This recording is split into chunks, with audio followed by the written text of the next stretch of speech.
وہ مسکرا رہی تھی اس سے پہلے کہ وہ ٹریگر دباتی۔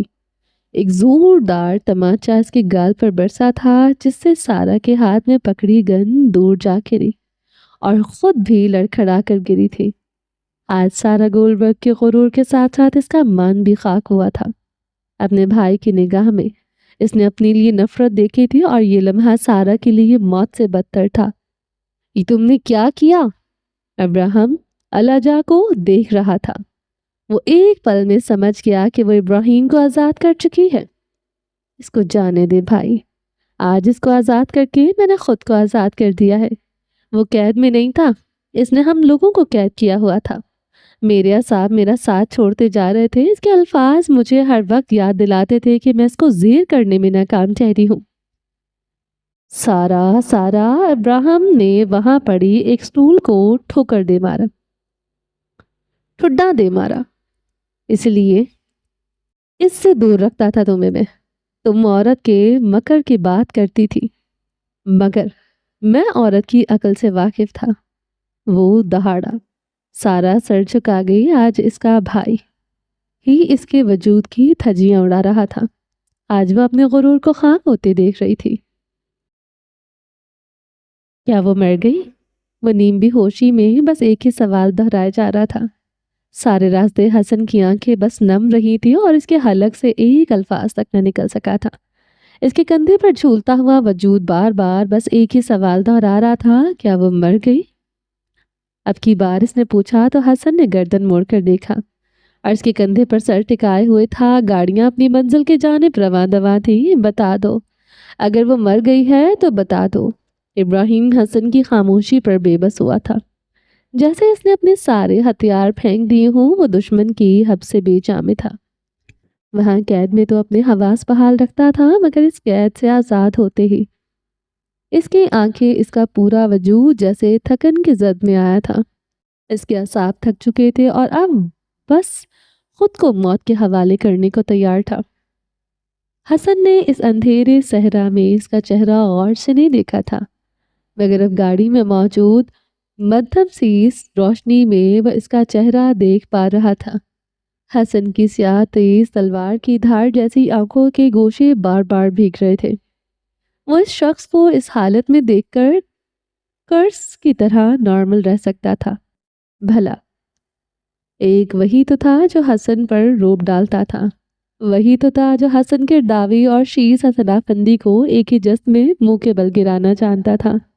ایک وہی تو تھا جو حسن کا بھائی تھا اور شیز حسنافندی کا حریف تھا، اور وہ ایک ہی شخص ان دونوں کو بیک وقت قابو کر لیا کرتا تھا۔ آج وہ شخص اس قدر بدحالی کا شکار تھا کہ وہ اپنی آنکھیں تک نہیں کھول پا رہا تھا۔ سینائی میں موجود حسن کا کمپاؤنڈ ختم ہو چکا تھا۔ وہاں اب نہ تو ابراہیم کی کوئی ایجنسی تھی، نہ ہی شیز حسنافندی کا کوئی کمپاؤنڈ موجود تھا۔ آج وہ دونوں اس صحرا میں خالی ہاتھ تھے۔ آج وہ صحرا ان دونوں کے سامنے کھڑا ہنس رہا تھا۔ ان دونوں کے اثاثے ان کی آپسی رنجشوں کی نظر ہو گئے۔ آج ان دونوں کے اثاثے وہاں دفن تھے۔ ان دونوں نے ایک دوسرے کے بازو کو کاٹا تھا، مگر آج وہ دونوں ہی ایک دوسرے کے رحم و کرم پر تھے۔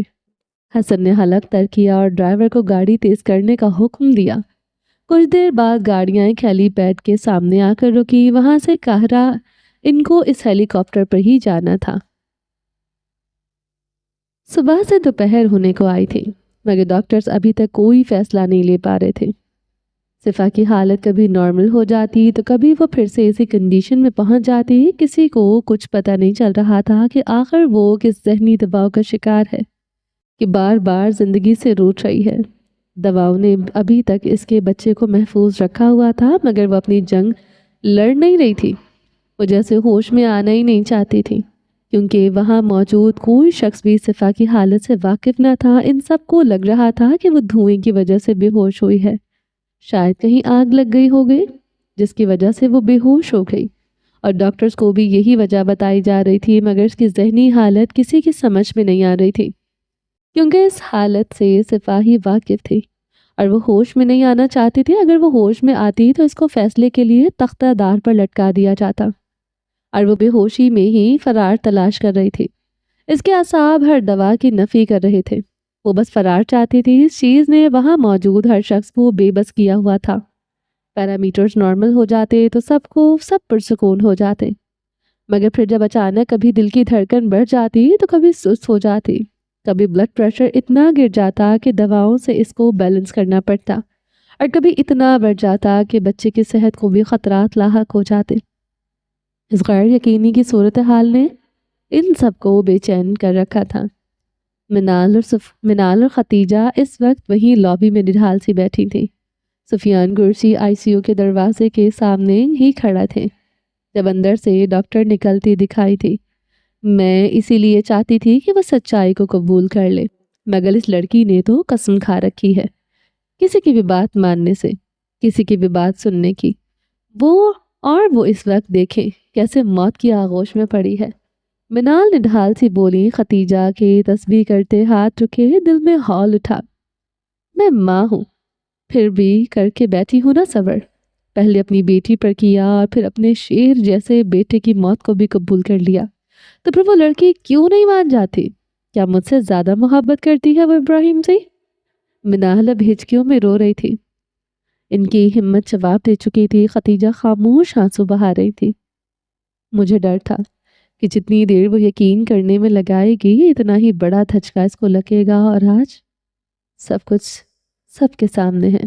منال بے بسی سے پھوٹ پھوٹ کر رو دی۔ ان کو صفا کی بھی فکر تھی اور اس کی کوکھ میں پلتے ہوئی اپنی بیٹی کی آخری نشانی پر بھی فکر تھی۔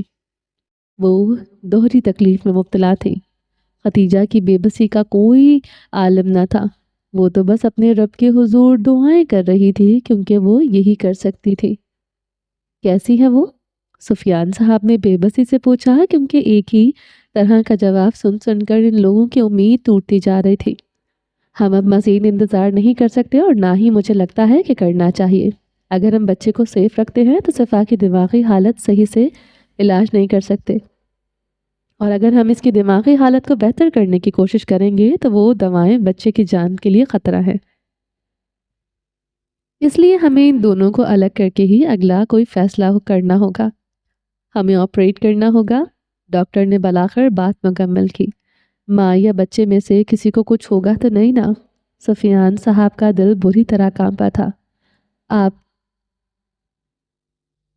کانسنیٹ پیپرز پر سائن کر دیں، اسی کے مطابق فیصلہ کیا جائے گا، مگر ہم پوری کوشش کریں گے کہ دونوں کو بچا لیں۔ مجھے میری بیٹی چاہیے۔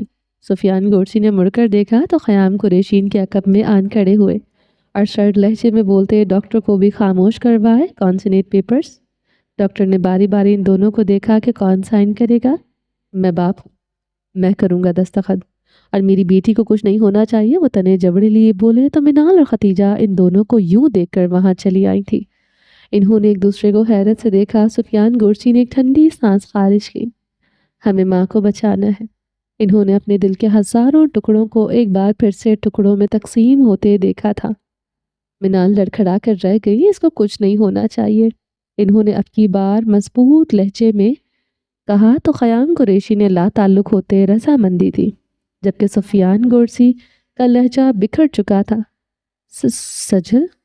منال زیر لب پر پڑائی۔ وہ جن کو اعتراض تھا کہ صفا نے اپنی بچی کو سجل کا نام کیوں دیا تھا، آج بے اختیار ان کے منہ سے بھی سجل کا نام عطا ہوا تھا۔ کیا ایک بار پھر سے ان کی سجل کو چھین لیا جائے گا؟ ان کے لیے اپنے قدموں پر کھڑے رہنا محال ہوا تھا۔ ڈاکٹر سر ہلاتی جا چکی تھی، ان کو اب سرجری کی تیاری کرنی تھی۔ کیا سجل سے شروع ہونے والی داستان سجل پر ہی ختم ہو جائے گی؟ چلیں جی، باقی کا نیکسٹ ایپیسوڈ میں کنٹینیو کریں گے۔ امید ہے آپ کو یہ ایپیسوڈ پسند آئی ہوگی۔ اگر آپ نے ابھی تک میری چینل کو سبسکرائب نہیں کیا تو جلدی سے بھی سبسکرائب کر دیں، لائک اینڈ شیئر کریں اور اپنی رائے کامنٹ باکس میں لازمی دیں۔ جو لوگ پوچھ رہے ہیں کہ یہ اس کی ناول کی جو ہے کتنی ایپیسوڈز رہ گئی ہیں، تو میں آپ کو بتانا چاہتی ہوں کہ اب بس 2 ایپیسوڈز رہ گئی ہیں۔ یہ وائنڈ اپ ہونے والا ہے ناول، اور اس کے بعد میں آپ لوگوں کو جو ناول سجیسٹ کروں گی اس کے بعد آپ لوگ اس پر سوئچ کر لینا اگر آپ لوگوں نے ایک اچھا ناول ریڈ کرنا ہے تو۔ ماہ ملکہ کی فرسٹ ایپیسوڈ جو ہے وہ اپلوڈ ہوئی ہے چینل پر، تو آپ لوگ اس کو سٹارٹ کر سکتے ہیں، انشاءاللہ اس کو کنٹینیو کر دیا جائے گا۔ اس کے علاوہ عنکبوت بنت آصف کا ہے، کیونکہ عنکبوت نور راجپوت کا تو اینڈ ہو چکا ہے. میرے چینل پر تقریباً پورا ناول جو ہے اپلوڈ ہوا ہے، تو آپ لوگ جا کر وہ ریڈ کریں. اس کے علاوہ عنکبوت بائی بسمہ نذیر کا بھی ہے، تو وہ بھی آپ لوگ ریڈ کر سکتے ہیں. اس کے علاوہ تیسرا عنکبوت جو ہے وہ بنت آصف کا ہے. تو امید ہے آپ کو یہ ایپیسوڈ پسند آئی ہوگی. چینل کو سبسکرائب نہیں کیا تو جلدی سے ابھی سبسکرائب کر دیں، لائک اینڈ شیئر کریں اور اپنی رائے کامنٹ باکس میں لازمی دیں. اپنا ڈھیر سارا خیال رکھیے گا، دعاؤں میں یاد رکھیے گا. ملتے ہیں سیکنڈ لاسٹ ایپیسوڈ میں، تب تک کے لیے اللہ حافظ.